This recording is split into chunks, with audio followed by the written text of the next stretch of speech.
Martin, congratulations. 3-1 win against Stephen Burton and 99 average. How did you feel on that stage? Because I think that's one of the best performances we've seen on the World Championship stage from you. Yeah, I have to say, I think I've played quite all right. I think I've played quite good. I think I've hit a couple of 180s when it mattered the most. Yeah.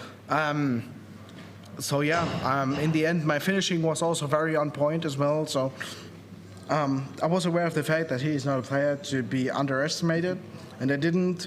And I was straightly punished in the second set when I missed a couple of chances, and he was like bang, bang, bang, straight through it. But yeah, in the end, I have to say I think I played good, and I need to carry on with that.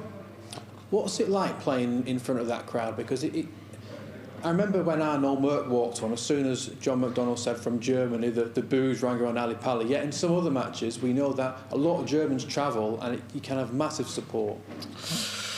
I have to say, since a couple of years now, all the time when there is the walk-on, I am always up, beat. People are always going to boo at me when there is the walk-on. But like it was today, you always hear some, like, maybe 50 to 100 people, maybe 200 people from Germany singing your name and, like, singing your anthem. And it was, like, the same today. I can only assume that it has been like 200, 300, 400, maybe 500 people from Germany here, and they've made it a bit like a European tour for me, like singing Martin Schindler, Ole. So it was a good experience, and I also have to say, if they are going to boo me, I need to deal with that, because I really understand if they are doing that. I wanted to ask you about your preparation leading up to this tournament. I know in Wolverhampton you spoke about that the Sky stages can be a little bit darker. I think I've read somewhere that you turned down the lights when you were practicing to try to sort of replicate the conditions on stage. And how's that gone in practice? It seemed to work up there. Yeah, I did. I did like something like these ones. So I had like one softbox and one LED lamp to like dim the light a little bit, which is with the normal light ring around the board. It's not the same. So if you have a normal light ring around the board, everything is bright. You don't have any shadows. But with these thorns, you have.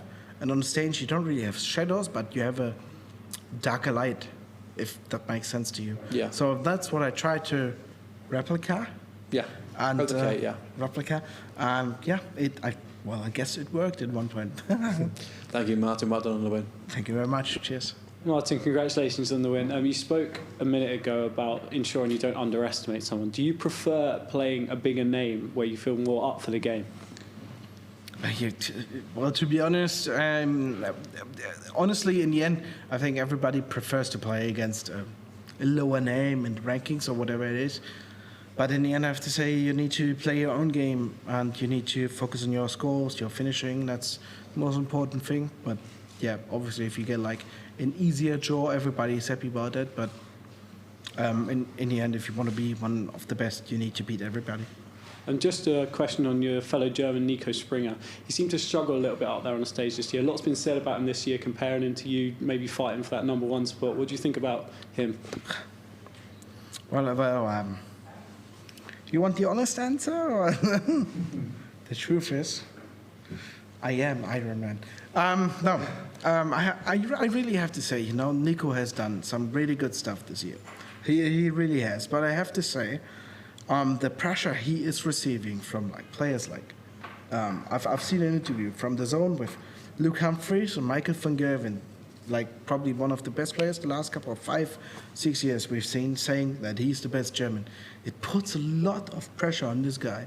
And he's also receiving a lot of pressure from the German fans, German media, saying he had a great year, he's playing good averages, and now he's going to the Worlds and going to reach this and that.